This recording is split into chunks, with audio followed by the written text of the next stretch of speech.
Bonjour à vous, ODH Note, auditrices, auditeurs ou simples curieux et curieuses qui viennent de découvrir cette vidéo sur le compte ODH TV 2. Bienvenue dans cette nouvelle édition des Mémoires de l'ufologie francophone en partenariat avec l'association du Sceau, sauvegarde et conservation des études et archives ufologiques, autant dire les archives OVNI.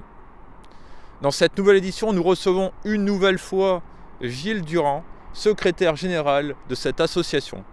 Mais passons dès à présent à cette nouvelle édition.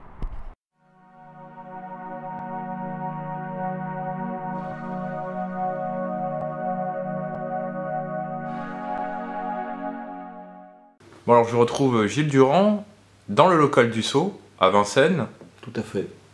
Alors c'est ici que les tris d'inventaire se réalisent. Tout à fait. Peux-tu nous parler comment se déroule un tri d'inventaire ? Et qu'est-ce qu'un tri d'inventaire ? Alors, un tri d'inventaire s'effectue lorsqu'on réceptionne un fonds d'archives. Alors, la réception d'un fonds d'archives, donc il peut être récupéré chez un particulier ou dans un local associatif. Voilà. Donc, il est ramené ici. On fait un état succinct du contenu. Alors, ça peut se présenter sous plein de formes différentes, ça peut être des cartons de déménagement, des cartons d'archives, des classeurs, des dossiers, même des sacs. Le fond boîte, par exemple, une partie est revenue avec des sacs de chez Ikea. Voilà. Et puis une caisse en ferraille. Donc voilà. Sinon, une fois que on a survolé le contenu, donc en faisant un inventaire succinct, mais très succinct, vraiment séparer un peu les choses pour voir. Ensuite, on commence à ouvrir les cartons et les dossiers. Donc là, c'est déjà plus précis. C'est toujours assez succinct, mais c'est déjà beaucoup plus précis. On va commencer à établir un certain nombre de catégories. Les courriers, les catalogues, les revues, les livres, etc., etc. Donc si vraiment il y a un désordre important, on va essayer de mettre tout ça au carré. On va essayer de trier tout ça pour rendre ça utilisable déjà pour celui qui va inventorier.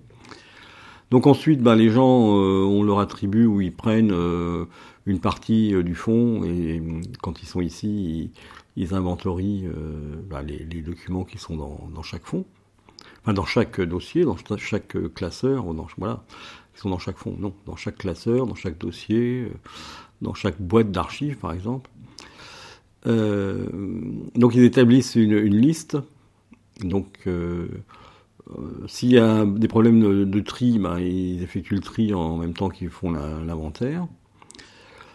Une fois tout cela terminé, alors ça peut prendre très longtemps, ça peut prendre des années, ça dépend de la taille du fonds. Il y a des fonds qu'on a fait en 2 mois, mais d'autres comme SOS OVNI, ça fait quasiment une décennie qu'on est dessus, tellement c'est énorme.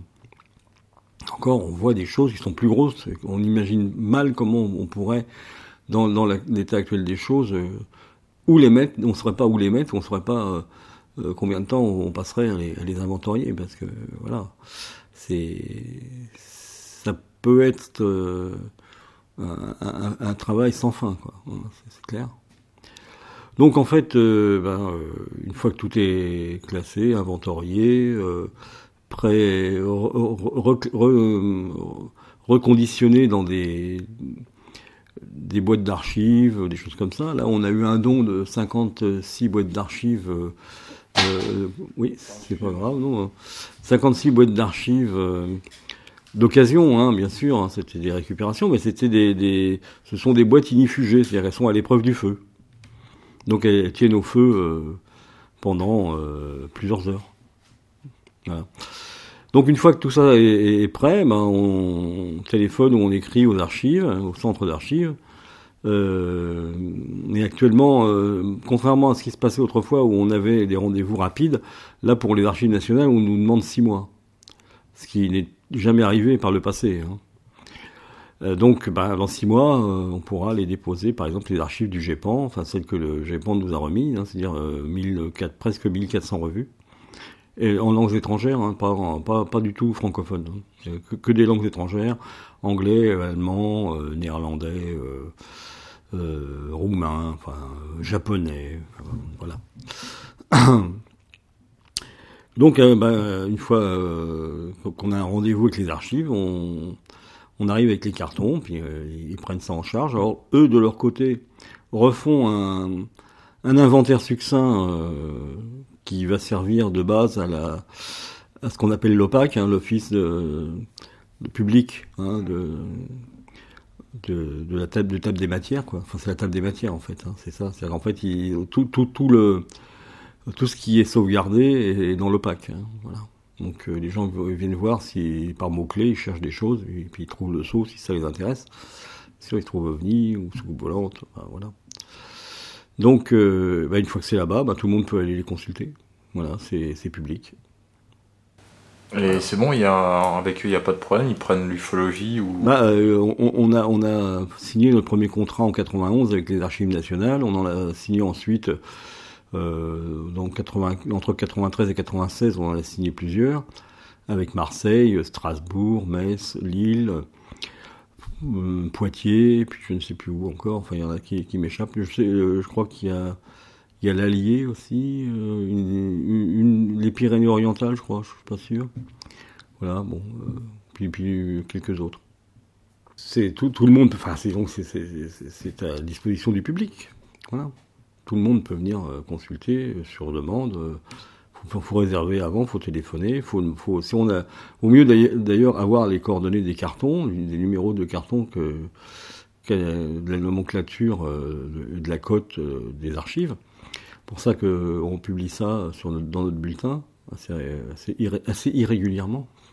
Mais bon, les gens nous posent des questions, puis on leur dit exactement les cartons.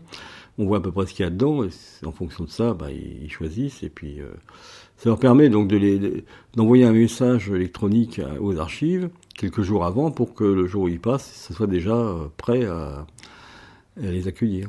Voilà.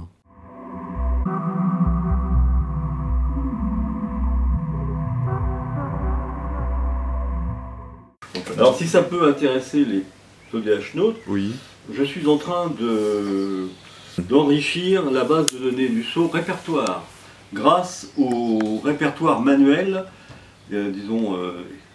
classique, vous voyez, de Rémi Fauchereau. Parce qu'il a plein d'informations, il a contacté des gens que le sceau n'avait pas encore enregistré dans sa base.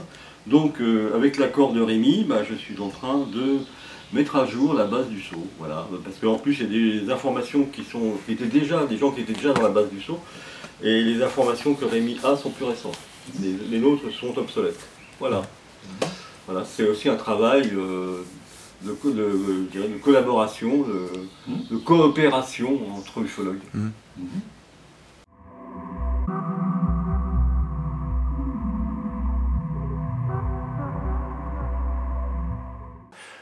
Parmi tous les fonds qu'il y a là, combien sont numérisés ?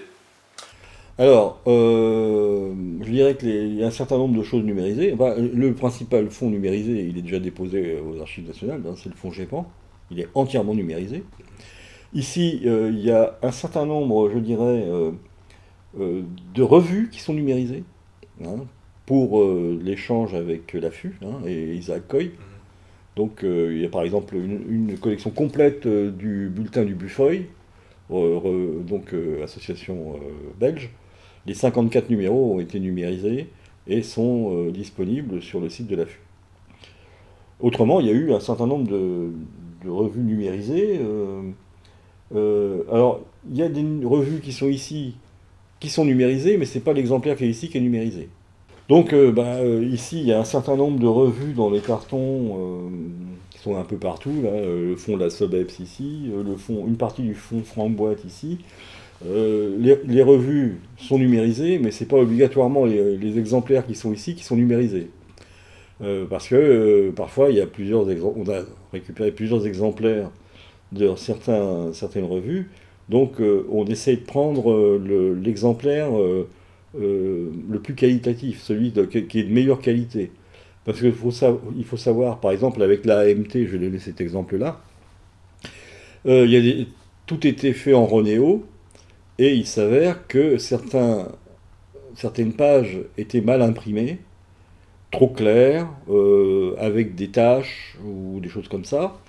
C'est passé à travers le prisme des, des personnes qui étaient rédacteurs de cette revue. C'est passé, je veux dire, pas à travers le prisme, c'est passé à travers le filtre des rédacteurs de cette revue. Et du coup, ben, on essaie de trouver un exemplaire qui soit le mieux imprimé possible. Alors parfois, on en trouve un où une page est inutilisable, mais le autre numéro qui est dans un autre fond, la même page est de bonne qualité. Donc ben, on va prendre une page, et puis on reconstitue les numéros. Moi, je sais que j'ai utilisé beaucoup mes archives personnelles pour certains numéros de la MT, parce que ici, ce qu'on avait était, non seulement ils n'étaient pas de bonne qualité, mais parfois ils étaient un peu détériorés. Donc, on a fait beaucoup pour, par exemple ici, le fonds prêté par Jean-Pierre Troadec, à qui on a rendu donc les originaux. On a, à l'époque, photocopié toutes les revues qu'il y avait dedans, et depuis, ça nous a permis de numériser des documents en bon état. Parce que dès qu'il y avait une page un peu claire ou un peu trouble, on essayait de trouver déjà à l'époque de remplacer la page. Voilà. Donc on a des photocopies d'originaux qui étaient donc dupliquées à la Gestetner, qui sont donc en photocopie, donc plus stables si j'ose dire, et le rendu plus net. Et du coup, on a utilisé pas mal de ces revues photocopiées pour la numérisation. Voilà, donc c'est très compliqué de dire que combien de choses sont numérisées ici. Il faut savoir que bon, bah, dans les années 2000, bah, la numérisation, c'était pas quelque chose qui se faisait parce qu'il n'y avait rien. Nous, on a commencé en 90, le saut, et il y avait la numérisation, c'était vraiment dans des entreprises hein, de haut standing, je dirais, et pas dans une association de quartier. Voilà. Donc le scanner a commencé à se démocratiser au début des années 2000. Moi, mon premier scanner, je l'ai eu au boulot en 2004. Hein, c'était donc dans une médiathèque. On avait un scanner de bureau. Hein, c'était un Hewlett Packard de très très bonne qualité qui faisait déjà de l'OCR à l'époque, même si ça ne s'appelait pas OCR, il faisait de la reconnaissance de caractère. Donc c'était déjà quelque chose de performant. J'ai numérisé un certain nombre de choses, mais à l'époque pas de revue. Voilà. Parce qu'il aurait fallu que je me trimballe ça au boulot, etc. Bon, même si j'étais le patron là-bas, c'était pas non plus. J'avais autre chose à faire. Et puis après, bah, les gens, il y a eu des scanners de bureau, donc des scanners de table, comme on dit aussi, qui valaient pas plus de 50 euros, donc c'était facile de s'en acheter. Mais bon, c'est pas toujours évident, parce que par exemple, on l'a vu pour le GEPAN, pour le fonds GEPAN, ils sont passés par des scans en JPEG avant de repasser sur des reconstitutions de revues en PDF. Donc il y a deux manips. Donc c'est un peu lourd, un peu long. Ici, on a une machine, une machine professionnelle Canon, qui nous fait, donc c'est Advanced Running, je ne sais plus quel numéro, et qui nous fait des scans en PDF direct. Donc quand c'est possible. Hein. Mais bon, c'est possible parce qu'il y a à la fois de quoi mettre entièrement une revue dégrafée en A4 dans une bannette, là, hop, tu la mets dedans, tu appuies sur le bouton, tac, tac, tac, tac, ça te fait des recto verso, hop, à la sortie, c'est numérisé. Si c'est des trucs que tu ne peux pas désolidariser, dont tu ne peux pas enlever la reliure, eh ben, tu peux le faire manuellement, feuille après feuille, c'est beaucoup plus long bien sûr, mais tu peux le faire. Mais tu peux le faire aussi en PDF, et là en plus il y a OCR, donc il y a reconnaissance de caractère, donc mot-clé quoi. Donc dès que tu fais un mot-clé, ben, ça va te sortir la page et le numéro dans lequel ça se trouve, directement. Voilà. Ça c'est très bien, bah, oui. Tu fais des recherches. Voilà, exactement. Bah, le problème des scanners à main qui ont été utilisés pour le GEPAN, le fonds GEPAN, c'est qu'il fallait les océaniser après. Donc c'est encore une troisième. Heureusement qu'on a quelqu'un de très compétent ici en informatique, donc Laurent, Laurent donc a aidé l'équipe de l'Est de la France à faire toutes ces opérations. Voilà. C'est super. Évidemment. Et voilà, donc on peut pas dire qu'on a numérisé énormément de choses, parce que c'est énormément de temps, et c'est très compliqué, même si on a maintenant du matériel. C'est vrai que ça nous a beaucoup aidé, ça nous aide beaucoup, ce matériel, dans le sens où, autrefois, si on voulait emprunter un document pour le scanner, justement, il fallait aller à l'extérieur. Donc, alors, comme en bibliothèque, on utilisait ce qu'on appelle des fantômes. C'est-à-dire, en fait, tu mets un document qui te dit ce document a été emprunté par monsieur machin ou madame untel à telle date, voilà. Il était dans le carton, machin, voilà. Donc, en fait, on le met à la place du document original. On emmène le document original, on le ramène, on retire le fantôme, et voilà. Donc, mais aujourd'hui, avec la machine qui est ici, tu numérises sur place, quoi. Voilà. Tu n'as pas besoin d'emmener le document. Ou si tu veux travailler sur un document qui t'intéresse parce que ça fait partie d'une étude que tu es en train de faire, ou ça va t'aider pour une enquête, ou je sais pas, tu peux le faire ici, quoi. Donc on, on ne déroge pas aux règles du sceau, mais on se facilite la vie. Voilà. Hein. Parce qu'on s'interdit à faire des copies des archives, normalement. Mais c'est les personnes, quand elles vont sauvegarder les archives, elles s'interdisent de faire des copies avant que ce soit arrivé ici. Mais là, si c'est pour aider la recherche aussi, autant faciliter aux membres du sceau la possibilité de dupliquer des documents, ne serait-ce que pour ne pas avoir les traîner à droite et à gauche, quoi. Éventuellement, une perte est toujours possible. Donc là, on peut le faire sur place. Donc, il y a pas mal de collections de revues qui ont été numérisées. Et je pense qu'il y a d'autres documents, comme les courriers, certains courriers, qu'il faut absolument numériser aussi. Mais c'est un gros travail. Il y a déjà le travail d'inventaire et de tri et d'inventaire, dans le bon sens. Ensuite, on peut avoir des gens qui soient spécialisés dans justement la numérisation, qui ne fassent que ça. Mais bon, il faut que ça intéresse les gens. Par exemple, ça intéresse Anne, qui numérise toutes les fiches Gödelo. Année, année. Donc elle prend un paquet de fiches Gödelo parce qu'ils sont classés par année, grosso modo. Alors il y a des années beaucoup plus grosses que d'autres. Donc elle prend un dossier, elle fait une base de données, donc elle inventorie tout, et ensuite elle va tout numériser. Voilà. Et elle joint les deux. Le dossier numérisé, elle met l'inventaire avec. Donc c'est en cours, elle a au moins 7000 fiches à numériser et à inventorier, donc c'est énorme. Mais c'est un truc qui la passionne, quoi. On peut le dire. D'accord. Comme Linda nous dit aussi que ce qu'elle fait, elle est super intéressée par l'informatisation, enfin, l'inventaire des revues de Guillotière, parce que, en fait, si j'ai bien compris aussi, c'est qu'elle cherche à pouvoir trouver toutes les informations dont on a besoin dans la base de données dans l'inventaire qu'on fait, quoi. Voilà, donc là, il y a des choses qu'il va voir que je lui montre, parce que apparemment, il y a des spécificités et des choses qui ne sont pas évidentes comme ça, qui ne sont pas intuitives, pour trouver entre autres des dates de publication, comme je disais, ou des sommaires. Mais comme elle dit, il y a des documents, les sommaires sont incomplets. C'est complètement fou, quoi. Et en fait, elle trouve des articles qui ne sont pas dans le sommaire. Donc voilà. Mais je dis, par exemple, il y a une revue très connue comme Paris Match, il n'y a pas de sommaire. Voilà. Peut-être qu'il y en a aujourd'hui, mais comme je dis pas Paris Match, je ne peux pas le savoir. Mais dans les années 50, il n'y avait pas de sommaire. Tu vois, il fallait aller lire tout ce qu'il y avait dedans, quoi.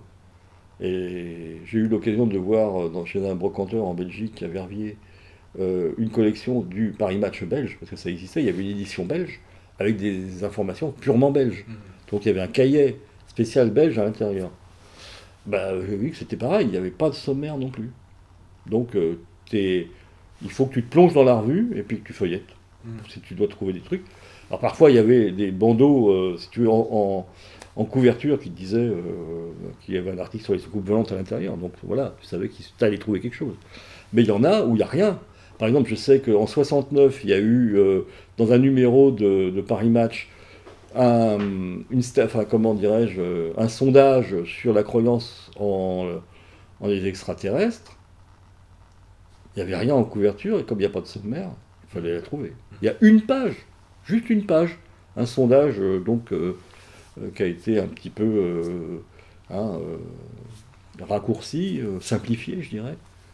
Il fallait le trouver, quoi. Voilà.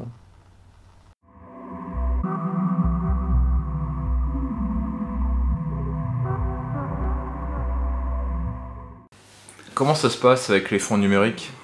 C'est un peu pareil, sauf que c'est sur des disques durs. Voilà. Il y a le serveur du sceau Il y a le serveur du sceau, il y a des disques durs. On multiplie les sauvegardes pour éviter les accidents, quoi. Voilà. Il y a bien sûr le serveur de l'affût où toutes les revues numérisées celles pour lesquelles on a des autorisations de diffusion publiques sont répertoriées, sont compilées et déposées et accessibles. Ici, donc, on a un certain nombre de disques durs, on a un certain nombre d'ordinateurs. Ils sont tous empilés là-bas. Tous des portables, à part un, qui est un ordinateur de bureau. Sinon, on a aussi des clés USB, on a un certain nombre de choses. On a, tu parles de numérique, mais on n'a pas que du numérique, aussi on a du magnétique. On a des grosses galettes des années 70. On a des cassettes VHS. On a des micro-cassettes des années 90. Voilà, donc ça c'est des choses qu'il faudrait...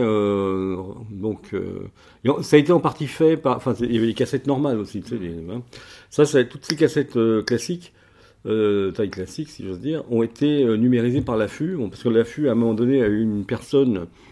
parce qu'en fait, il faut savoir que l'affût pendant longtemps avait des subsides de l'État suédois, et également la possibilité d'embaucher des gens...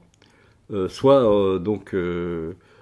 pour retour à l'emploi, pour les réintégrer dans le système, ou des personnes handicapées. Donc à un moment donné, ils ont eu quelqu'un, ils lui ont donné comme pour tâche de numériser toutes les cassettes qu'il y avait dans le fond de l'affût, et l'affût a fait un appel peut-être même mondial, mais au moins européen, à toutes les associations qu'il connaissait, qui étaient toujours actives, en disant si vous avez des cassettes audio qui commencent à dater, et puis même si elles sont les plus récentes, vous nous les envoyez en recommandé, nous on vous les numérise, on vous renvoie les cassettes avec un CD. C'est ce qu'ils ont fait. On en a envoyé, je ne sais plus, une vingtaine ou une trentaine. Mais on risque d'en avoir de nouveaux dans le futur. Avec toutes les vidéocassettes de Rémi. Oui, mais pendant un moment, il n'avait pas un transcodeur. Si, c'est moi qui l'avais fait, mais la qualité n'est pas bonne, non. Il faudrait qu'il y ait quelque chose pour une restauration à faire entre les deux. C'est ça, ouais. Mais il y en a énormément. Il a fait des milliers, des centaines de cassettes, pas des milliers quand même. Peut-être un millier. Ouais. Mais voilà. Des interviews de témoins, du follow. Alors il a toutes les cassettes audio aussi. Oui. C'est de son téléphone. Donc voilà. Il y a toujours. Non, c'est sur clé USB ça maintenant. Ah, c'est sur clé USB maintenant. Ouais. Il transfère. Parce qu'il en a fait. C'est un sujet, disons, pas une inquiétude, mais c'est quand même une question qu'il faut se poser, savoir ce qu'on va faire de celles qu'on n'arrive pas. Parce que par exemple, moi j'ai récupéré des choses. J'ai récupéré un lecteur de cassettes, justement. Voilà. Mais il faudrait qu'on ait des lecteurs de bandes magnétiques. Ouais, ça existe, mais c'est pour les cassettes audio. C'est un appareil, j'ai vu ça avant de partir le domaine, je vais l'acheter ce truc là. Alors, je sais pas si tu mets ta cassette audio, ça le numérise. D'accord. Parce que je sais que Franck Boite nous avait fait part qu'il avait acheté chez Leclerc, tout simplement, un lecteur de disquettes Parce que ça aussi, il y a les disquettes aussi. Hein. Et puis il y a les 5 pouces machin, puis les 3,5, et puis voilà, 5 huitièmes, je sais plus combien c'était. 5, je sais plus quoi. Qu'importe. Ça c'est bon, c'est encore comment dirais-je, c'était des normes, donc c'était normalisé. Bon, ça veut pas. Donc, mais lui, c'était donc les 3 pouces et demi, hein, c'est les plus petites, hein, les plus dures, hein, pas les trucs souples. Et il avait trouvé ça. Il avait donc des cassettes des disquettes qu'il avait. Il les a numérisées comme ça. Enfin, il les a transféré ce qu'il y avait dedans dans son ordi. Mais ça, on ne l'a pas l'ordi. Hein. La famille ne nous a pas autorisé à prendre l'ordinateur. Voilà, donc il avait ça. Et manque de bol, quand on lui a dit ça nous intéresse, il a dit bah, c'est fini, c'était une promo, il n'y a plus rien. Voilà, bon, mais on essaie de trouver ça. Il doit y en avoir sur Internet. On n'a pas assez cherché, ça fait longtemps qu'on n'a pas cherché d'ailleurs. Donc c'est ça, il faut ça par exemple. Il faudrait, parce que ça, ce sont des choses normalisées, comme je dis. Tu vois, une cassette audio, une disquette 3 pouces et demi, ou une 5 et quelques, une galette magnétique, une bande magnétique sous forme de galette, là. C'est des trucs plus ou moins normalisés. Mais après, il y a eu des trucs qui ont eu une vie éphémère, sur lesquels il y a eu des choses qui ont été enregistrées. Il n'y a pas les mini-disques aussi ? Oui, les mini-disques, les mini-CD, j'en ai, moi je peux pas les lire, il y a personne qui a un lecteur de ce truc-là. Il y a tous les Betamax, les V2000, voilà, tout ça c'est... Et encore, tu as les cassettes VHS, mais tu as les SECAM et les PAL. Alors les PAL SECAM, ça va, les SECAM aussi, certainement, mais les PAL, alors là, t'as pas de couleur, donc chez nous c'était du 819 lignes, et les PAL c'est des 819, ouais, puis l'autre c'était 600 et quelques. Enfin, voilà, nous c'était beaucoup plus précis, et c'est pas notre norme qui a été retenue, c'est la PAL, alors qu'elle est beaucoup moins bien moins bonne qualité. Enfin, à l'époque, hein, quand c'était ce genre de télé avec des écrans cathodiques. Voilà, maintenant c'est différent, bien sûr. Georges Mess, il est comment sociétaire du Sceau, c'est-à-dire qu'il a fait un don au Sceau d'une caisse de cassettes VHS. Je sais même pas ce qu'il y a dedans.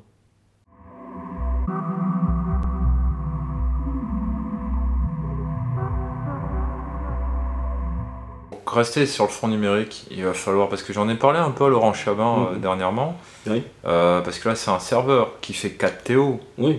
Mais c'est mon disque dur que j'ai en ce moment où cette vidéo va se retrouver dedans. C'est pas beaucoup 4 TO. Non, mais ça, ils sont amovibles. Hein. Tu vois ce que je veux dire?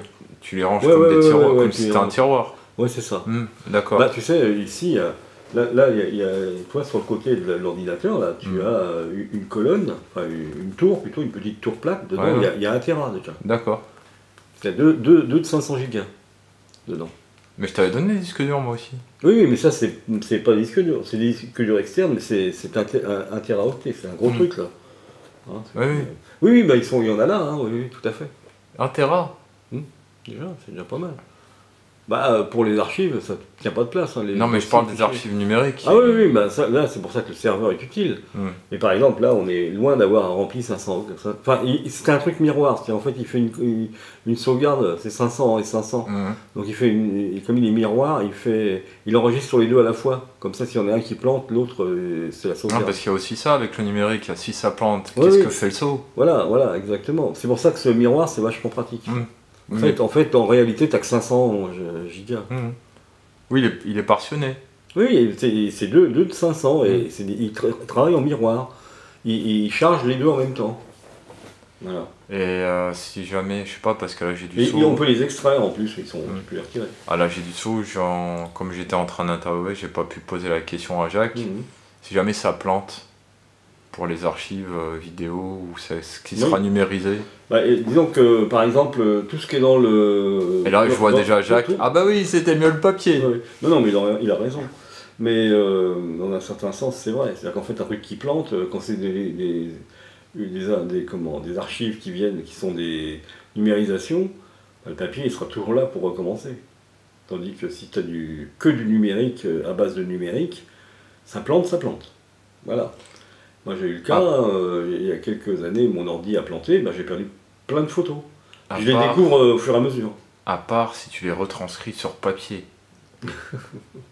Non. Bah oui, imagine cette interview. Oui, Il y a des logiciels qui retranscrivent. Bien sûr. Mais ce qu'il y a, c'est que moi, par exemple, mon ordinateur, là, le disque dur, il y a 4 sauvegardes à des endroits différents. Tu vois? Voilà. Ah, mais tu sais que le numérique, ça tient pas. Oui, je sais, mais tout le monde le dit. Hein. Le problème, il est là. C'est que voilà, il faudrait tout retranscrire en papier. Mais généralement, c'est pour ça que j'achète beaucoup de documents papier. Je les ai numérisés, je les range, et le jour où ça plantera, par exemple, tu vois, le problème, il est que... Imaginons une guerre électronique. Ça, c'est la plus probable qui puisse arriver. C'est pas une guerre nucléaire, c'est une guerre électronique. Bah, je peux te dire que là, on sera mal, hein, parce qu'il n'y aura plus rien qui fonctionnera. Hein. Plus rien. Les trains vont s'arrêter, les avions vont tomber, les bateaux vont pas couler parce qu'ils flottent, mais ils ne pourront plus avancer. Ils seront perdus au milieu de la mer. Il faudra les secourir avec des trucs...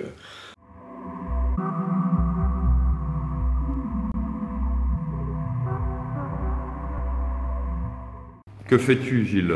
Eh bien, là, nous sommes donc à la poste de Brunois, donc dans l'espace, ce qu'on appelle Wagmestre, où se trouvent toutes les boîtes postales. Donc ici, vous avez la boîte 19, qui est la boîte du saut. Donc je suis pas sûr qu'il y ait des choses dedans. Oh, si, il y a des choses dedans. Voilà, il y a plein de courriers, génial. On va voir que le saut a reçu aujourd'hui comme courrier. Ici, nous avons donc Rémi Fauchereau. Là, nous avons l'œil du sphinx. Et là, je ne sais pas ce que c'est. Oui. C'est Monique Mignon. Voilà. On va voir ce que Madame Mignon veut.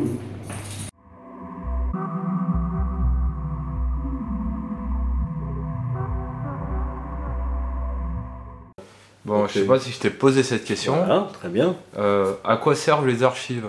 Elles servent à être une marque des travaux qui ont été effectués par les ufologues depuis l'origine de l'ufologie, pour les générations futures déjà, pour les chercheurs du futur. On ne travaille pas pour nous, quoique on s'aperçoit qu'il y a plein de chercheurs actuels qui vont dans les archives pour faire des travaux universitaires.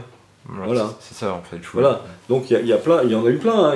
Que ce soit Manuel Virotte ou Thomas Margou ou d'autres. Hein.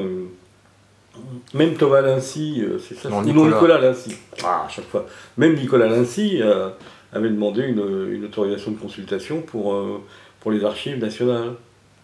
Voilà. Alors qu'en fait, il faisait un documentaire.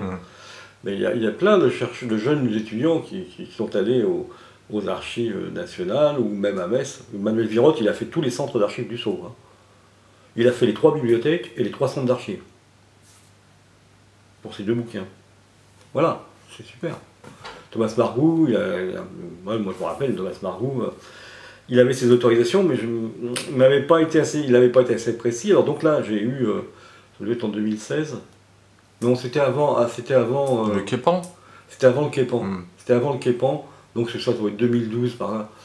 Et le centre de Pierrefitte était juste ouvert. Et en fait, j'ai eu une responsable au téléphone. Elle m'a dit oui, nous avons Thomas Margou qui est là, mais sur votre autorisation de consultation, vous n'avez pas mis s'il pouvait dupliquer les documents et sous quelle forme. Alors j'ai fait un petit avenant que j'ai envoyé. Que j'ai scanné et que j'ai envoyé à cette personne pour que Thomas puisse faire des photos des documents qui l'intéressaient. Voilà, ça se passe comme ça en fait. Hein.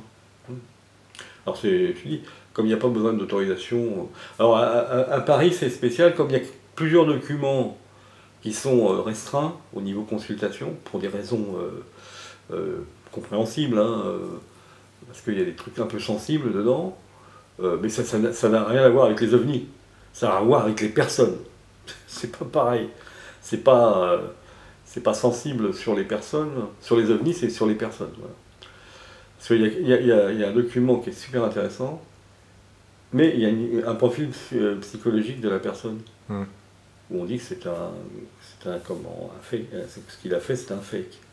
Donc c'est intéressant, c'est une photo connue, dont je ne peux pas révéler le nom, mais c'est une photo connue, qu'on retrouve encore dans les bouquins actuellement, mais on ne peut toujours pas parler parce que c'est un peu comme si c'était un truc médical, quoi. Tu vois. Donc c'est 100 ans. Hein. Donc il est restreint celui-là. Alors, comme il y a eu 2-3 documents restreints dans quelques-uns des... Je crois qu'il y aura 3 fonds où il y a des documents restreints. Enfin, un document restreint par fonds, à peu près. Là, les archives nationales, pour ne pas s'emmerder, et pas se tromper, par exemple, ils demandent une autorisation pour les archives du Sceau. Donc eux, les archives nationales, ça passe obligatoirement par nous. Mais Metz et Marseille, on ne sait pas. C'est pas obligatoire. Tandis que, effectivement, aux archives nationales à Paris, enfin à Pierrefitte maintenant, parce qu'il y a ces documents restreints, ils veulent pas s'embêter, tu vois, ils veulent pas dire ah bah non, ce carton-là est pas. Dans ce carton-là, il y a un document qui n'est pas accessible. Voilà. Ou dans ce carton-là, il y a ce taux de carton, il y a un... Non, ça les emmerderait un peu, alors je pense que c'est pour ça qu'ils ont mis tout englobé pour faciliter la vie. Donc nous, on donne une autorisation générale, on n'a jamais fait autre chose que de donner des autorisations générales de consultation. Sauf si la personne nous demande quelque chose de particulier. Juste consulter le fonds Monnerie. Alors là, on sait quel est le nombre de cartons, donc on dit voilà, personne souhaite consulter le carton, parce que ça commence à 1 de toute façon jusqu'à la fin de Monnerie. Je ne sais plus combien c'est 30 et quelques cartons. Voilà, donc, mais sinon, on donne toujours des autorisations générales de consultation. Donc en gros, les archives servent au futur. Au futur, alors donc même au présent, parce que je dis, il y a quand même, je dirais qu'au niveau chercheur, depuis 30 ans, enfin vraiment, le premier dépôt, 91, il n'était pas très important, puis il était que des revues. Vraiment, ça a commencé en 97, quoi. Non, 94 les premiers, parce que c'était le fonds Monnerie, 94. Et à partir de là, régulièrement, enfin, on a eu des demandes des archives nationales. Puis de temps en temps, effectivement, il y a des gens qui nous contactaient directement, comme Virotte, Manuel Virotte, il a contacté directement pour qu'on lui fasse un document en bonne et due forme pour aller à Marseille, pour aller à Metz, pour aller à Paris. Voilà, pas à Pierrefitte. À l'époque, c'était même pas Pierrefitte, c'était encore Fontainebleau. Voilà, et pour les médiathèques, il a dû s'y rendre sans rien. Voilà, donc c'est utile déjà, rien que dans notre vivant, c'est déjà utile. Mais pour en venir aux médiathèques, au Sceau, vous privilégiez plutôt les médiathèques ou avec un thème, là, comme tu as dit, science-fiction celles qui veulent bien nous accepter, tu vois. C'est comment Rainer Maria Rilke, à Paris, donc boulevard de Port-Royal. On dit d'ailleurs la bibliothèque de Port-Royal, donc en fait ça s'appelle Rainer Maria Rilke. Oui, il était spécialisé en SF, on a pensé qu'on pouvait avoir une ouverture. C'est pas le cas. Mais c'est vrai que Metz-Pontifroy, l'intérêt de Metz-Pontifroy, on est accolé à la collection patrimoniale de science-fiction. Donc tous les ouvrages de science-fiction qui sortent en français sont conservés là-bas. Donc, mais à l'époque c'était Monsieur Pierre-Louis, et Pierre-Louis était super content d'accueillir des bouquins de sciences et paranormales, ufologie et parasciences. Et vous visez, le Sceau vise au hasard ou il faudra non, on cherche de façon thématique. Et si c'est par exemple dans des villages où à côté il y a une zone sensible, c'est-à-dire sensible. Je sais pas, une bibliothèque avance. Non. Avance, oui. On a Rose de Naï qui est une petite bibliothèque municipale. Mais le problème c'est que. Limoux, non, c'est trop petit, il faut que tu aies des trucs où il y a de la place, quoi. D'accord. Voilà. Non, puis il faut pouvoir s'y rendre aussi facilement quand même. Au milieu de l'Ardèche, c'est joli, il y a des jolies bibliothèques, mais il faut y aller comment. Donc, je dis ça comme ça. Tu veux faire un triangle de la Bure, c'est ça? C'est ça. Oui, non, voilà, on essaie de trouver quand même des villes assez remarquables. Et puis, quand c'est possible dans les universités, c'est bien, quoi. Parce que l'intérêt d'avoir une association dans les universités françaises, c'est pas comme ailleurs. Faut être donc soi-même universitaire ou étudiant pour pouvoir avoir accès à la bibliothèque. Sauf que nous, on passe par l'intermédiaire d'une association ou d'un laboratoire. Donc quand c'était à Nice, c'était le laboratoire qui avait sa propre bibliothèque, et c'était dans la bibliothèque du laboratoire. Tu vois. Quand c'est parti à Grenoble, c'est dans les locaux du Cortex, mais c'est accessible depuis la bibliothèque universitaire. Parce que tu ouvres la porte du Cortex, tu es dans le hall de la bibliothèque universitaire. Voilà. Et ça, c'était ça aussi l'intérêt, c'est d'avoir quelque chose dans une université, c'était bien. Et puis, Yverdon, ensuite, la maison d'ailleurs, parce que c'est pareil, c'est adossé à la science-fiction. D'ailleurs, il avait déjà un fond OVNI préalable au nôtre, ce qui fait qu'au tout début, on n'a pas pu placer les bouquins, tous les bouquins qu'on avait en Bib 3, parce qu'ils les avaient déjà. Ils ne voulaient pas en avoir 2 exemplaires. Donc on a retiré tous ceux qu'ils avaient déjà, qui sont passés directement en Bib 4. Et du coup, maintenant, tous les nouveaux, c'est nous qui leur apportons. Mais là, ils sont en travaux en ce moment, donc on en a conservé pas mal. Là, on a plus de 250. 280, je crois, il y en a. En attendant qu'ils aient fini de s'agrandir. C'est aussi un restreint comme espace là-bas, je ne sais pas si tu as jamais été. C'est une ancienne prison. Donc c'est particulier, quoi. Et pas une prison de 1950, une prison du XVIIIe siècle. Donc c'est assez particulier, quoi. Ouais, on peut faire de l'urbex dedans. Ouais, donc je pense pas. Vu comment ça a été réhabilité, c'est super joli. Moi j'y suis pas allé, j'ai vu des photos. Mais autrement, on cherche effectivement. Frédéric de Laval nous avait un petit peu conseillé de voir avec Nantes, parce que Nantes, tu as le musée Jules Verne, et la médiathèque, justement, le fonds local, c'est un fonds Jules Verne. Et tu as l'association vernienne, donc ceux qui s'intéressent à Jules Verne. C'est vrai que c'est peut-être ce que je vais faire, je vais essayer de les contacter. Voilà. De toute façon, quand je ferai le montage, je te le redirai, en entendant ça. Ouais. Donc voilà, c'est ça qui est intéressant, c'est qu'il faut trouver des lieux. On est sûr que ça soit sauvegardé, que ça sera conservé, parce que c'est aussi ça. Donc on sait qu'au Pontifroy, c'est patrimonial, donc voilà. Et il va y en avoir de plus en plus d'archives, parce qu'avec tous les ufologues qui...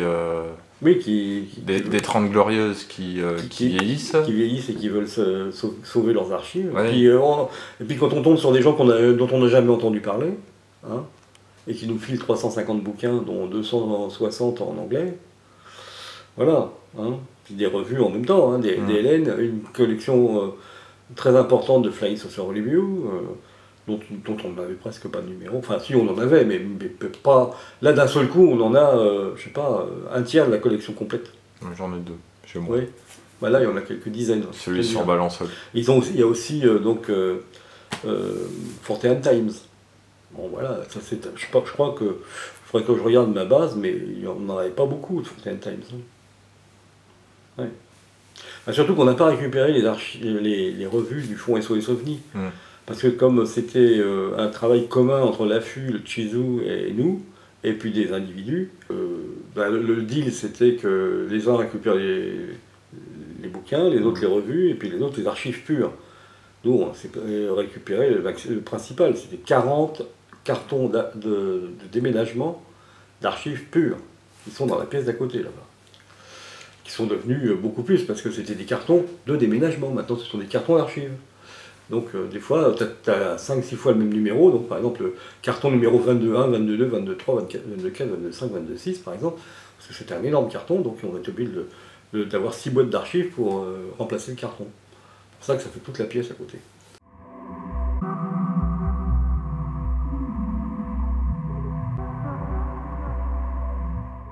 On peut parler de ce que sont les revues, c'est à s'arracher les cheveux. À s'arracher les cheveux. Donc tu as des revues où il y a un numéro. Bon, ça va, c'est bon, tranquille. Hein. Il n'y a eu qu'un numéro qui était réservé qu'aux membres de l'association. Donc il y avait 10 membres, tu as eu 10 numéros. Pour en retrouver un, accroche-toi. Par contre, tu as des revues comme la revue du Guézag, elle a changé 7 fois de nom. Tout en gardant la même numérotation. Bon, pour pouvoir m'y retrouver, je suis obligé de mettre le numéro au début. Tu vois, je mets à l'intérieur un numéro machin, mais au début, je mets 1, 2, 3, 4, 5. Parce que Dès le début, ça a changé de numéro, tu vois.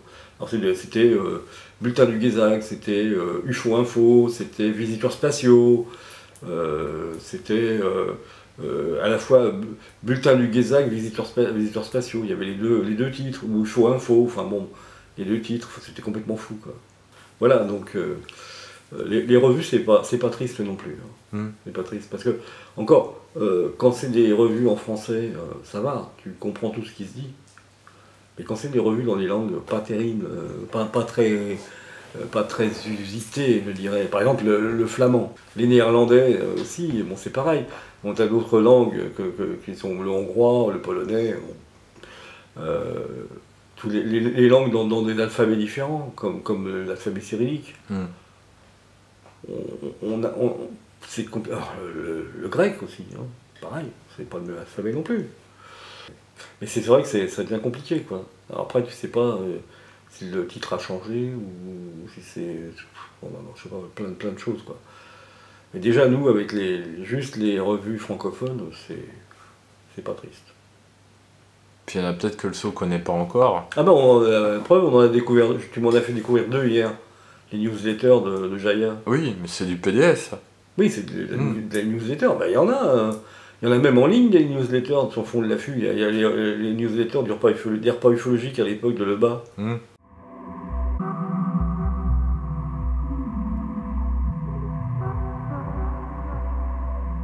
Ah oui, le SO pour ses archives, donc fait des inventaires, et ces inventaires sont donc personnalisés pour chaque fonds, mais il y a des choses que l'on mutualise. Les revues sont mutualisées dans une base de données, et puis les livres aussi. Alors parfois, les revues vont rester dans le fond initial où elles étaient, mais les livres, on est obligé de les retirer parce que les archives ne les prennent pas, du fait du dépôt légal. Donc tous les livres, on les regroupe et on a ouvert des fonds uniquement livres dans des médiathèques, des bibliothèques. Voilà, donc on en a 3 réelles, 3 grosses, hein. Une à Metz, à la médiathèque du Pontifroy, où il y a 1500 et quelques bouquins. Une autre donc à Grenoble, qui était à Nice précédemment, mais bon, comme le laboratoire où elles étaient sauvegardées a plus ou moins fermé, il n'y avait plus la place de les conserver. Donc on a trouvé, ils nous ont proposé un remplaçant, donc c'est la bibliothèque universitaire comment ça s'appelle, du campus de Saint-Martin-d'Air à Grenoble. Donc c'est sous la surveillance d'une association qui s'appelle Cortex. Voilà. Et là, il y a 800 bouquins. Ensuite, il y en a une autre où il y a à peu près 400 ou 500. Je pourrais sortir les chiffres, je les ai là. Et c'est donc en Suisse, à Yverdon. Donc c'est au musée de la science-fiction et des voyages insolites, enfin, et de l'insolite, je ne sais plus. C'est pas la maison d'ailleurs, un truc comme ça? Oui, voilà, oui. Voilà. C'est donc la bibliothèque numéro 3 est conservée à la maison d'ailleurs, donc c'est le musée de la science-fiction à Yverdon en Suisse. Et si jamais il y a des médiathèques à l'heure actuelle qui contactent le SO, en entendant par exemple cette interview, intéressé, comment ça se passe? Bien sûr, on signe un contrat avec elle. Moi, on fait des démarches régulièrement. J'en ai fait l'année dernière, ici à Paris, pour avoir un fonds à Paris, mais ça n'a pas marché. C'était donc la bibliothèque Rainer Maria Rilke, qui est donc spécialisée en science-fiction et en voyage imaginaire aussi. Et bon, ça n'a pas marché, ils veulent pas, parce qu'en fait ils veulent pas avoir un fonds qui ne leur appartienne pas et qui pourrait pas faire ce qu'ils voudraient avec. C'est-à-dire que nous on refuse bien sûr que ce soit pilonné. On dit si vous voulez pilonner, vous nous le rendez. Là ils veulent pas. S'ils veulent pilonner, ils pilonnent. Enfin, ce qu'on appelle gentiment désherber. Voilà. Et donc ils n'ont pas voulu s'embêter avec. Voilà. Mais bon, c'est vrai que c'est compliqué. Hein. On s'aperçoit que c'est très compliqué, beaucoup plus compliqué aujourd'hui qu'il y a 30 ans quand le SO a été créé. Quand le SO a été créé, on n'a pas eu trop de mal à ouvrir une 5. J'exagère, non, je dis n'importe quoi. 25 fonds d'archives. Tu vois, même pas en déposant tout de suite. C'était, on signe un contrat pour le futur. Et on s'aperçoit qu'aujourd'hui, c'est les nouveaux directeurs ou conservateurs des archives, n'ont plus du tout la même philosophie que ceux qu'on a connus il y a 30 ans. La sauvegarde des archives privées, ça a été une bataille de haute lutte qui a été gagnée par des historiens, par des chercheurs. Et maintenant, la preuve, hein, là on va faire de la politique. Tiens. Macron, qu'est-ce qu'il a dit? Je peux ressortir les articles qui ont été publiés là-dessus. Là, je ne l'ai pas là, mais bon, je montre, mais bon, je pourrais les sortir. C'est comme maintenant, il va falloir sauvegarder que les archives importantes. Ça veut dire quoi important? Qu'est-ce qui est important? Qu'est-ce qui est important? Ce qui est autorisé? Non, non, même pas. Qu'est-ce qui est important? Ça veut dire quoi? Hein? C'est complètement dingue, quoi. Je veux dire, toutes les associations, les milliers d'associations, les dizaines de milliers d'associations qui existent en France, elles ont des archives dans des domaines très particuliers. Hein, toutes les archives généalogiques, toutes les archives historiques, toutes les archives ufologiques, elles en font partie. Toutes les autres archives de toutes les sociétés culturelles. Tu vois? Ça ne va pas être considéré comme important. Je sais pas. En fait, on avait l'impression que le président Macron parlait des archives des institutions. Tu vois? Donc les archives des ministères. Mais c'est tout. Il n'avait même pas vu bouger la moindre archive privée, quoi. Tu vois? Alors que la dernière fois, en 2014, quand on a déposé aux archives nationales à Paris, ils nous ont accueillis avec les bras ouverts.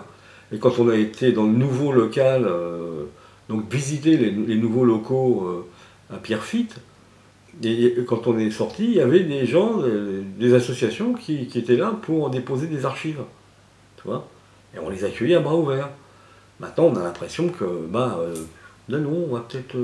il y a des choses qu'on va pas sauvegarder parce que, voilà, non, ça va. On sait pas.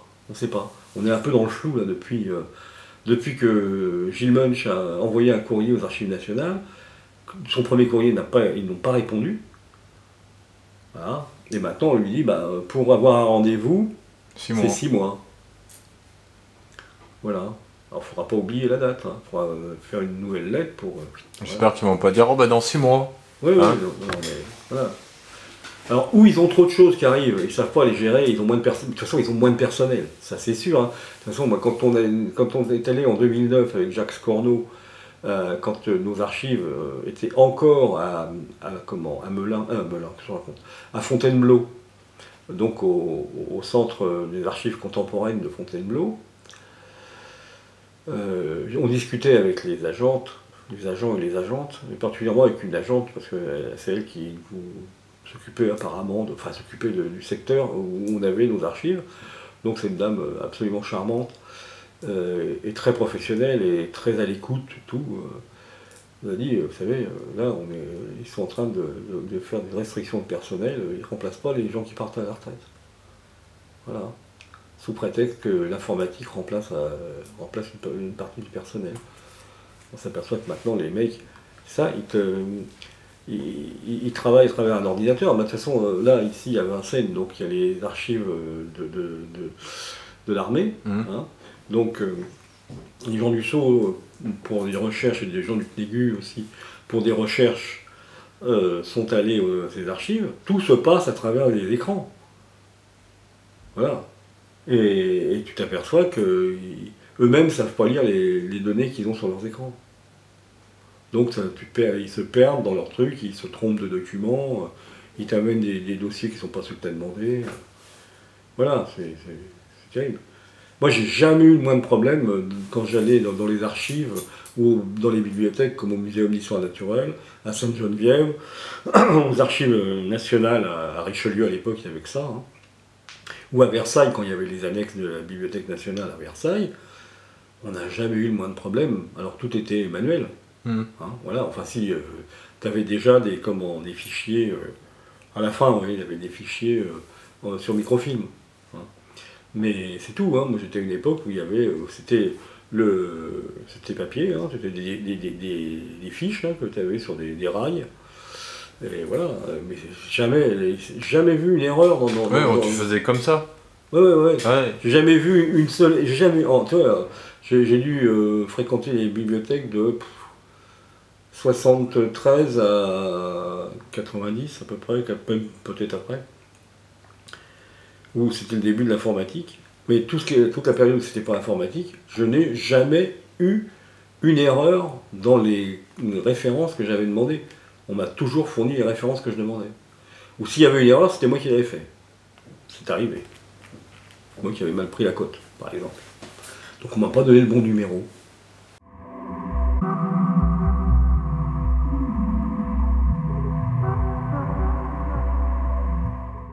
La question que je t'ai posée tout à l'heure, à quoi servent les archives, il y avait la suite.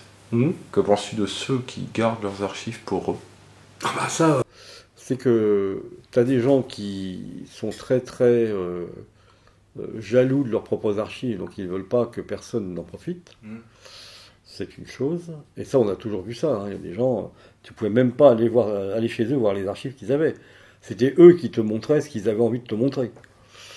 Ils gardaient ça bien jalousement. Après, tu as des gens qui disent, ah bah, le saut, ça marche bien, est-ce qu'on pourrait pas faire la même chose?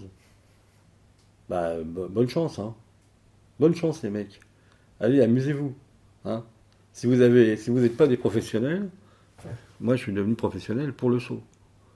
Hein. J'ai eu une opportunité de devenir bibliothécaire, c'est aussi pour le faire que je l'ai aussi fait pour le saut. Pas simplement, je l'ai fait pour gagner ma vie, mais je l'ai fait pour le saut. Voilà. Je savais que ça allait servir au saut. Mais des gens qui n'ont aucune organisation, qui n'ont pas de compétences en la matière, je crains le pire. Par exemple, le truc essentiel, c'est de ne pas mélanger les archives. Sauf les documents qui sont des documents en nombre. Par exemple, une revue, c'est un document en nombre. Ça n'a été pas sorti à un exemplaire, où il y en a, mais c'est rare. Donc à ce moment-là, tu peux les extraire du fond. Et par exemple, quand tu fais un dépôt de 3 ou 4 fonds d'archives,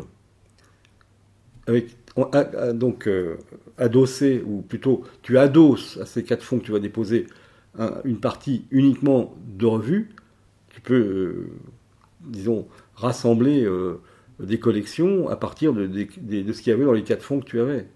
Voilà. Parce qu'on s'aperçoit aussi que très vite, par exemple, les LDLN, on est débordé de LDLN. Hein, voilà. Peut-être qu'un jour, on va se remettre à en vendre quelques-uns, parce qu'il y en aura tellement qu'on ne saura plus quoi en faire.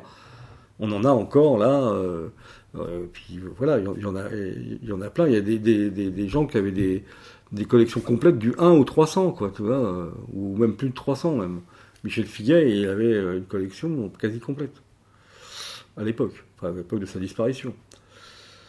Voilà, donc ça, on peut regrouper les revues et puis, comment dirais-je, compléter des collections, des morceaux de collection, parce qu'on a des collections qu'on n'a pas déposées, parce que, en partie pas déposées, parce qu'elles avaient été déjà déposées préalablement dans un autre fonds. Donc on ne va pas déposer 3 fois les mêmes revues. Hein.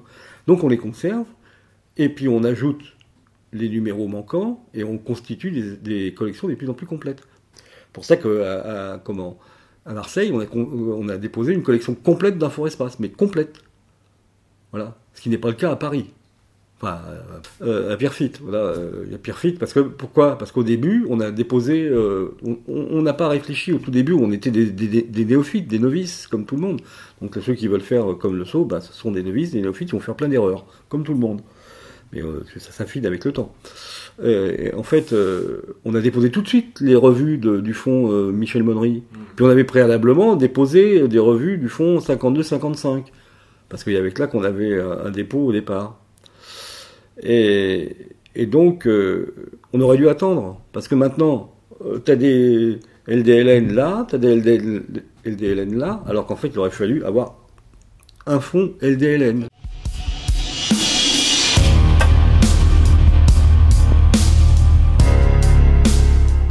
On est dans la première pièce où on a fait les enregistrements tout à l'heure.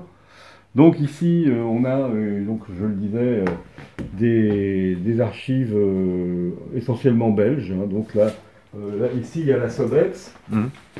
Donc là, c'est la Sobex. Hein. Là, c'est le fonds 200. Hein. Donc Maurice 200, c'est aussi un belge. Là, il y a du Frank-Boîte, qui est aussi belge. Et du Marc-Calais également. En bas, on a plus des choses. Donc Dupont-Gazon, c'est un Marseillais. Là, on a du Gérard Lebas et Géos, on a on a des choses diverses et variées. Là, on a des fournitures, c'est écrit dessus, hein. Là, on a un autre fonds, le fonds Grepo, et donc tous ces cartons-là qui vont partir à Marseille aussi. Là, des revues à numériser, du tracavrier, non, c'est du vrac à trier, pardon. Des dons divers et surtout des doubles aussi, donc ils vont aller alimenter d'autres fonds de documents qui ne sont pas dans ces fonds. Voilà, c'est aussi des. Quand on a des doubles, on essaie de les utiliser intelligemment. Donc ça, c'est les fournitures. Là, on a une autre partie, mais quand ça ira mieux, que les deux bibliothèques seront libérées de l'autre côté, toute la librairie du Sceau ira de l'autre côté. Pour l'instant, une grande partie de la librairie du Sceau est ici. Là, on a du matériel informatique. On a donc plusieurs ordinateurs portables ici, une imprimante. Ici, donc, deux disques durs externes miroirs, donc deux de 500 gigas, donc ça fait 1 Tera. Un ordinateur de bureau ici. Ici, vous avez quelque chose de très précieux, qui sont les fiches Gödelo, n'est-ce pas, qui sont une boîte que les Belges appellent en frigolite. Ouais. Voilà, c'est-à-dire du polystyrène extrudé. Et donc, oui, là, alors pour les auditeurs qui connaissent le cas, oui, c'est le feuille du petit Rochin, c'est avec ce truc. Voilà, le petit Rochin a été fait avec ça, hein. Le polystyrène extrudé. Voilà. Et donc là, ce sont des fiches Gödelo, hein. On t'en avait déjà vu chez moi. Oui, effectivement. Voilà, donc ce sont des fiches en papier pelure. Très fragile. Très fragile. Donc là, c'est d'antiquité, hein. Il n'y en a pas beaucoup. Voilà, après, il y a pas mal de choses. Il y a toutes les périodes, hein, en fonction de ce qu'avait récupéré LDLN, hein, ça vient de LDLN, ça. Donc en fait, il y a à peu près 6000 fiches, là, grosso modo, hein. Donc, en fait, Madame Gödelo recevait des fiches à faire, à synthétiser. Donc elle prenait sa machine à écrire, elle avait un papier, première feuille, ensuite un carbone, une autre feuille, papier pelure, un carbone, une pelure, un carbone, une pelure, 5 ou 6 comme ça, puis elle tapait, donc elle avait 6 exemplaires, et puis elle pourrait recommencer pour en avoir 12, et ainsi de suite. Donc pour pouvoir alimenter les différentes personnes actives à LDLN, enfin les principales, quoi. Voilà, mais ça c'était pour LDLN, et pour le GEPA, c'était Madame Suzanne Berthaud-Saunier qui se trouvait à Courseulles-sur-Mer, qui faisait exactement le même travail pour le GEPA. Mais bon, le GEPA n'avait pas des fiches comme ça, c'était des courriers, c'était entre autres quelque chose de rare qui s'appelle Lettres du Canada. Donc c'était l'ufologue canadien, donc alors je ne sais pas, je connais que les initiales de son prénom, c'est LC Potvin, qui, oui, pot de vin, voilà. Bon, c'est un nom québécois, hein. Oui, oui, faut pas juger, hein. Non, tu rigoles pas, s'il te plaît. Non. Non, parce que autrement, Carole va te donner une fessée. Oui. Et puis Jean-François, attention. J'ai une question, monsieur. Oui. C'est quoi les livres à problème? Ah bah c'est des livres à restaurer. Souvent, c'est des livres qui sont. C'est pas le contenu qui est un problème, c'est le livre lui-même, c'est l'objet qui est un problème. Soit il est en train de se déliter et en train de. Il va falloir le réparer. Voilà. Enfin, c'est ça. C'est pour ça qu'ils sont un problème. Voilà. Sinon, ben oui. Donc, LC Potvin faisait des traductions de revues anglo-saxonnes, d'articles qu'il trouvait intéressants. Et il est regroupé dans des fascicules, qui étaient des revues en fait, qui s'appelaient Lettres du Canada. Voilà. Et on en a sauvegardé quelques exemplaires. Et apparemment, j'en ai parlé aux Canadiens, enfin que je connais, mais ils ne connaissent pas. Alors même que, et ça c'est quelque chose que Jean-François, dans l'histoire de l'ufologie québécoise, donc dans la sauvegarde des archives, il faudrait qu'il fasse vraiment une liste des pionniers. Et LC Potvin est vraiment, avant tout le monde, le pionnier de l'ufologie québécoise, parce qu'il a commencé dans les années 50. Hein, voilà. Avant Bordelot et compagnie, hein. Et il était déjà actif en 54. Pour moi, je pense que c'est lui le pionnier de l'ufologie québécoise. Alors ici, j'en parlais tout à l'heure, précédemment, ce sont les livres des deux bibliothèques 2 et 3 qui sont prêts, qui un jour vont partir. Ici, on a des collections. Alors ça, c'est un meuble qui a été donné au Sceau par ma compagne.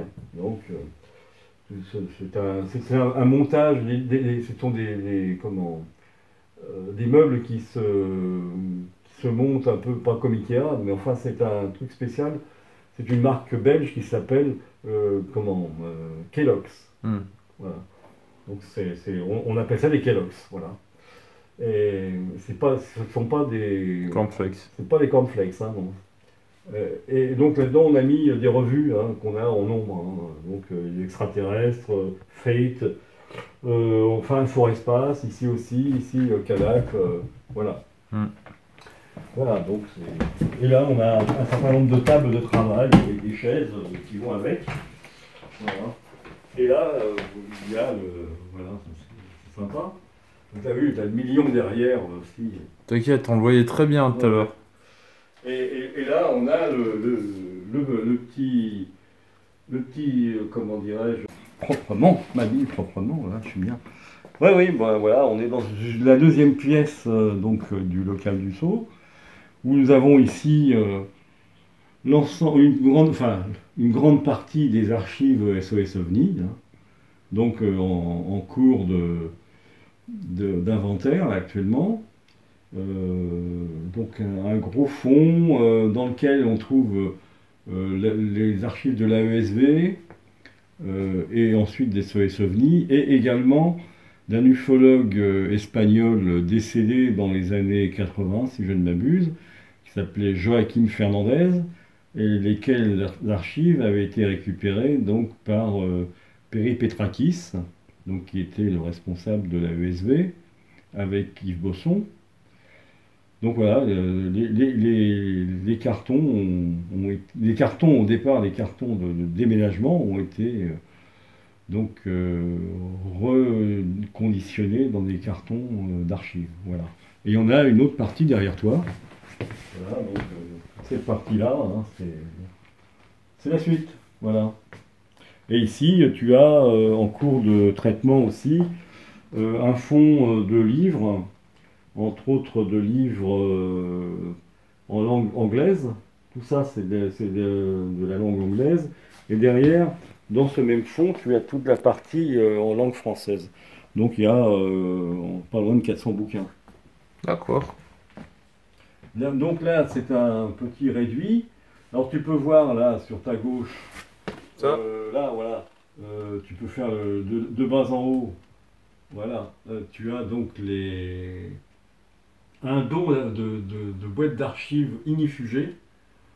Donc il y en a plus de 50, 57 je crois. Tu as donc aussi des bibliothèques là qui nous ont été données. Donc c'est moi qui reconstruit les deux qui sont là. Et on en a encore une troisième à construire, qui est ici. Là. Voilà notre machine. Hein, donc ça c'est du matériel de pro pour faire de la numérisation. Bon, c'est accessoirement une photocopieuse, mais c'est principalement pour nous un scanner. Elle est rangée où là, hein, la biblio du Sceau? La biblio. Tu sais ce que t'emmènes ton sac là, à chaque fois. Ah bah la valise elle est là. Ah oui. Et elle est là, il y a une autre partie là-bas, hein, entre les étagères là, voilà une boîte violette là, il y a la grande valise du Sceau. Normalement il y a un troisième sac qui est sur le côté là. D'accord. Voilà. Il est là. Pour faire ça, c'est mieux. Hein. Ah oui, effectivement. Ah oui. Hein, voilà, il y a un sac là. Ouais. Là, c'est un morceau des livres au troc, donc à mettre à vendre dans la librairie. Il y a celle-là, la valise ici. Une valise qui est en fin de vie, il faut le dire franchement. Hein. Parce que là, elle est quasiment... Et la boîte violette. Et la boîte violette, aussi, voilà, la boîte violette ici. Voilà. Alors ceci, c'est aussi des livres donc de ce fond-là qui sont dans les cartons là. Donc c'est une partie des livres en langue anglaise. Hein. Et tout ça là, c'est la bibliothèque numéro 1, donc 9e dépôt, qui est sur le point peut-être de partir au mois de juin. Voilà. Merci monsieur. Bah, je vous en prie.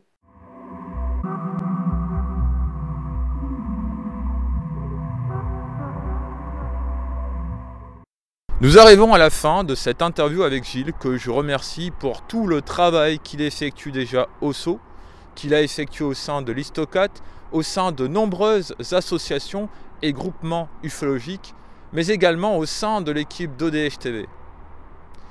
Merci Gilles donc d'avoir répondu à mes différentes questions au cours de toutes ces années, et il y en aura certainement d'autres à l'avenir.